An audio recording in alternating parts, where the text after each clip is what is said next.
Gimana rasanya kalau suami kamu punya wanita lain? Tapi justru kamu yang dicap jadi penjahatnya. Wah, kayak udah jatuh ketimpa tangga sama genteng-gentengnya. Di film Demese ini, kita bakal diajak masuk ke pusaran cinta segitiga yang makin lama makin ruwet.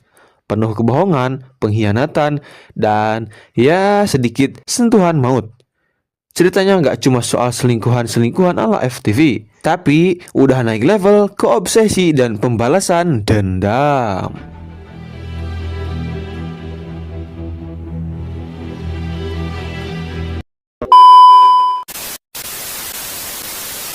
Film berlatar di Los Angeles, kota yang biasanya glamor dan punya julukan The City of Angels. Kita lalu dikenalin sama Caleb, cowok dengan wajah kalem tapi kelakuan baragajulnya.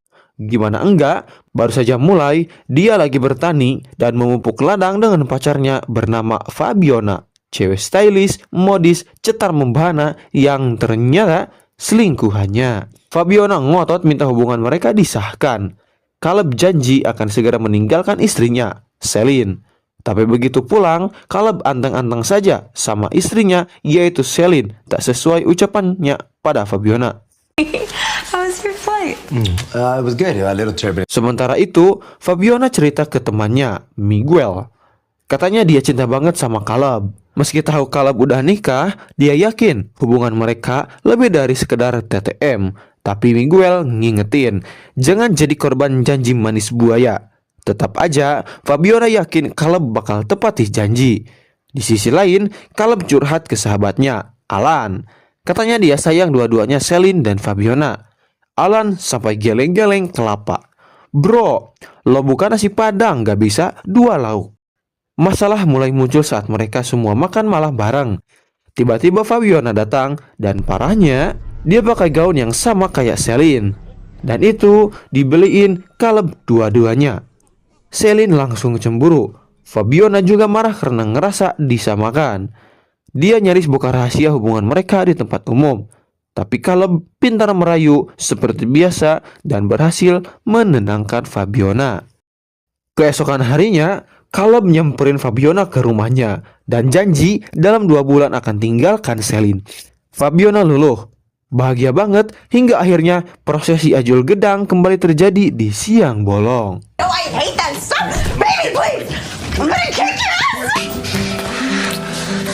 Mereka lalu bertamasya sambil mengenang pertemuan pertama yang klise tapi manis, di mana mereka rebutan barang di minimarket kayak sinetron FTV jam 10 pagi. Singkat cerita, Celine akhirnya pergi ke dokter karena mereka belum juga dikaruniai anak. Hasilnya, kesuburan Celine rusak parah dan peluang hamil hampir 0%. And your chances of conceiving are less than 1%. Sementara itu, Fabiona baru sadar dia telat datang bulan. Tes pack berbicara positif hamil. Dan udah bisa ditebak itu anak Caleb. Ironisnya, SMS kabar kehamilan yang dikirim Fabiona justru kebaca sama Celine. Caleb pun gak bisa mengelak dan semuanya terbongkar. This bitch just said she's pregnant. Setelah diusir Celine, Caleb pindah ke rumah Fabiona. Fabiona sangat bahagia, apalagi diyakini resmi jadi calon istri dan ibu dari anak Caleb. Baby, I've been waiting for you to text me back. What's going on?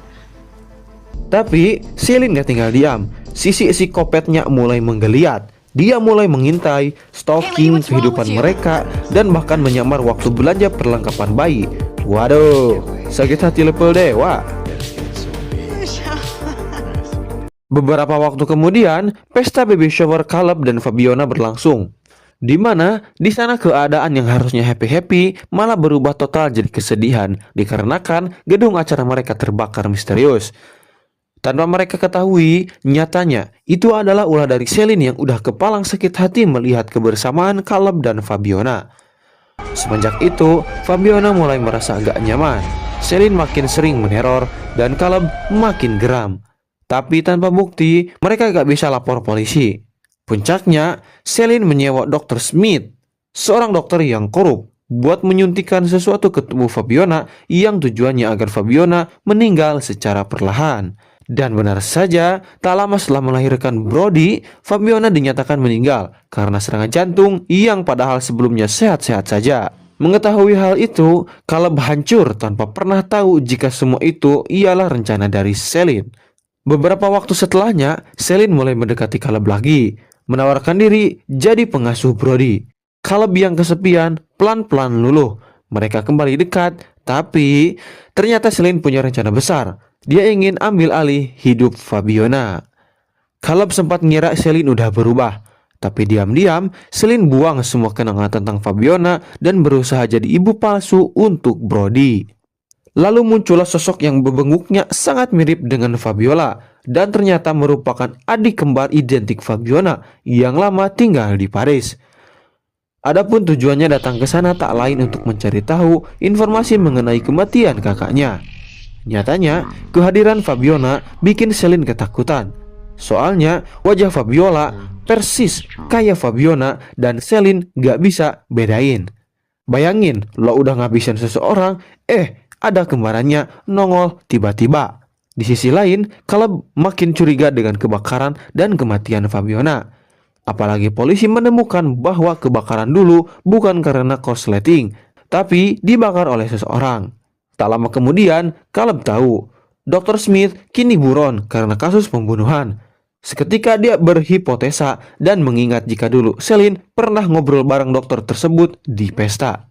Dari sana, Caleb mencoba menjebak Celine dengan mengajaknya makan malam. Di tengah obrolan, menanyakan tentang Dr. Smith padanya. Celine akhirnya mengaku semuanya, dari pembakaran, teror, sampai pembunuhan Fabiona, semua itu ulahnya. Alasannya, demi bisa hidup lagi dengan Caleb dan anak mereka. Tapi Caleb menolak keras. Dia gak laporin Celine ke polisi karena gak mau menghancurkan nama baik keluarga Fabiona. Tapi dia putuskan untuk selamanya menjauh. I just wanted you back, and I wanted to have our baby. Di akhir scene, Caleb menikah dengan Fabiola. Mereka hidup bahagia dan Brody tumbuh sehat. Sementara Celine tinggal di Paris, tapi masih mantau Caleb dan Brody lewat kamera CCTV. Masih belum bisa let go, kayak netizen yang gak move on dari sinetron Ikatan Cendol.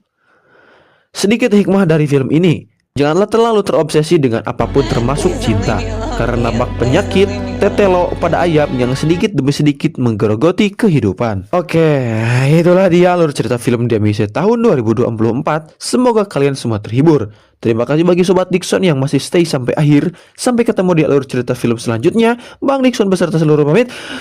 Dan adios amigos, bermios, galeos.